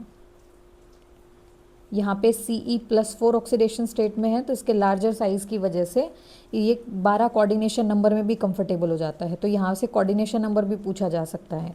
CeNO362 नेगेटिव में कोऑर्डिनेशन नंबर कितना है 12, और ये 12 कोऑर्डिनेशन नंबर क्यों है, क्योंकि एक NO3 नेगेटिव 2 साइड से डोनेट कर रहा है, यानी कि इसकी 2 ऑक्सीजन डोनेट कर रही है। ये बाइडेंटेट लिगेंड की तरह काम कर रहा है। तो एक NO3 ने कितनी ऑक्सीजन के थ्रू डोनेट किया है, 2 ऑक्सीजन्स के through. Next question is electronic configuration of a transition element is +3। कोई एलिमेंट है उसकी ऑक्सीडेशन स्टेट है +3, और कॉन्फ़िगरेशन आफ्टर +3 यानी कि +3 बनने के बाद उसकी कॉन्फ़िगरेशन क्या है, आर्गन 18 3d5, यानी कि 18 + 5 कितने इलेक्ट्रॉन है उसके पास अभी 23 इलेक्ट्रॉन कब हैं, जब 3 इलेक्ट्रॉन उसके अंदर से रिमूव कर दिए हैं। जब 3 इलेक्ट्रॉन रिमूव कर दिए हैं तब 23 हैं, और अगर ये 3 इलेक्ट्रॉन होते तो कितने होते हैं इलेक्ट्रॉन 26, राइट। तो यानी कि उसका एटॉमिक नंबर क्या है 26। तो correct answer is 26, it is iron. Next question is which of the following reactions are disproportionation reaction. Disproportionation reaction वो होती है जिसमें एक ही एलिमेंट का ऑक्सीडेशन भी हो और रिडक्शन भी हो। तो यहाँ पे देखिए कॉपर +1 कॉपर +2 और 0, तो यहाँ पे कॉपर हायर ऑक्सीडेशन स्टेट में भी जा रहा है और लोअर में भी जा रहा है। तो इसका मतलब क्या है कि ये एक डिसप्रोपोर्शनेशन रिएक्शन है। अब इस वाले को देख लेते हैं, MnO4 किस किस में जा रहा है, MnO4- प्लस MnO2। इसका निकालेंगे x -4 is equal to -8 is equal to -2, तो x इज इक्वल टू +6। तो यहाँ पे जो Mn है उसकी ऑक्सीडेशन स्टेट क्या है +6। इसमें जाओगे तो यहाँ पे Mn का ऑक्सीडेशन स्टेट आएगा +7, और यहाँ पे जाओगे तो आएगा +4।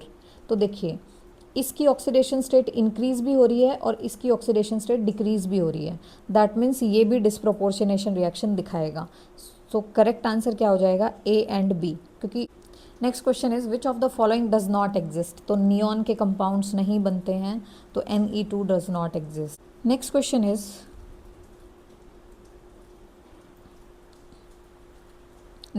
Is the effective nuclear charge experienced bye 4s electron of potassium is. तो देखिए इफेक्टिव न्यूक्लियर चार्ज निकालने के लिए हमारे पास फॉर्मूला होता है Z effective is equal to Z minus sigma. Sigma क्या होता है, शील्डिंग कांस्टेंट। तो हम स्लेटर्स रूल से सिग्मा निकाल लेते हैं। तो स्लेटर रूल क्या कहता है कि जो वैलेंस इलेक्ट्रॉन यानी कि N है उसमें जितने इलेक्ट्रॉन होंगे उनके साथ किसको मल्टीप्लाई करना है 0.35 को। तो आप देखिए N में तो एक ही इलेक्ट्रॉन है जिसका हम ये देख रहे हैं कि इस पर कितना चार्ज लगेगा, कितना इफेक्टिव न्यूक्लियर चार्ज होगा। उसके अलावा तो कोई इलेक्ट्रॉन नहीं है, तो उसके अलावा कोई इलेक्ट्रॉन नहीं है तो कितना ले लेंगे 0 × 3.5। तो यहाँ से क्या आ जाएगा 0। फिर जो N-1 ऑर्बिटल है हमारा, यानी कि उसमें कौन कौन है 3s एंड 3p, इनके अंदर मिला के टोटल 8 इलेक्ट्रॉन है। तो उस 8 को अकॉर्डिंग टू स्लेटर्स रूल किससे मल्टीप्लाई करना होता है 0.85 से। तो कितना आएगा 6.8। फिर N-2 में जो इलेक्ट्रॉन्स है वो क्या है 2s 2p और 1sb, जितने भी इनर इलेक्ट्रॉन्स हैं वो उनको किसके साथ मल्टीप्लाई करना है 1 के साथ। तो इनमें टोटल 10 इलेक्ट्रॉन है, 6p में, 2s में और 2 यहाँ पे। तो उसको 1 से मल्टीप्लाई किया तो कितना आया 10। तो हम टोटल सिग्मा काउंट कर लेते हैं 0 + 6.8 + 10, तो सब काउंट करके कितना आया 16.8। तो Z इफेक्टिव निकालेंगे अब। Z यानी कि एटॉमिक नंबर, पोटेशियम है तो एटॉमिक नंबर कितना है 19, और हमारा सिग्मा कितना आया है 16.8। तो टोटल इफेक्टिव न्यूक्लियर चार्ज कितना आ जाएगा 2.2। Next question, which of the following is the least covalent. तो देखिए यहाँ पे हम सारे जो V है वेनेडियम, इनके ऑक्सीडेशन स्टेट देख लेते हैं, +2 +3 +4, इसका निकालेंगे तो +5। ये इन सब की ऑक्सीडेशन स्टेट है। तो फजान्स रूल क्या कहता है? फजान रूल कहता है कि अगर कैटायन का साइज स्मॉल, अगर कैटायन छोटा तो कोवलेंट करैक्टर ज़्यादा, पहली बात। दूसरा कहता है कि अगर अनायन लार्जर तो कोवलेंट करैक्टर ज़्यादा। तीसरा कहता है कि अगर चार्ज हाइयर तो कोवलेंट करैक्टर ज़्यादा। ये 3 बातें याद रखनी है। तो अगर आप इनमें से देखेंगे तो सबसे ज़्यादा कोवलेंट करैक्टर किसके अंदर होगा? जिसका चार्ज हाई है। तो यानी कि ये क्या होगा? Most covalent. तो हमसे क्या पूछा है? Least covalent. तो लीस्ट कोवलेंट कौन हो जाएगा? First one.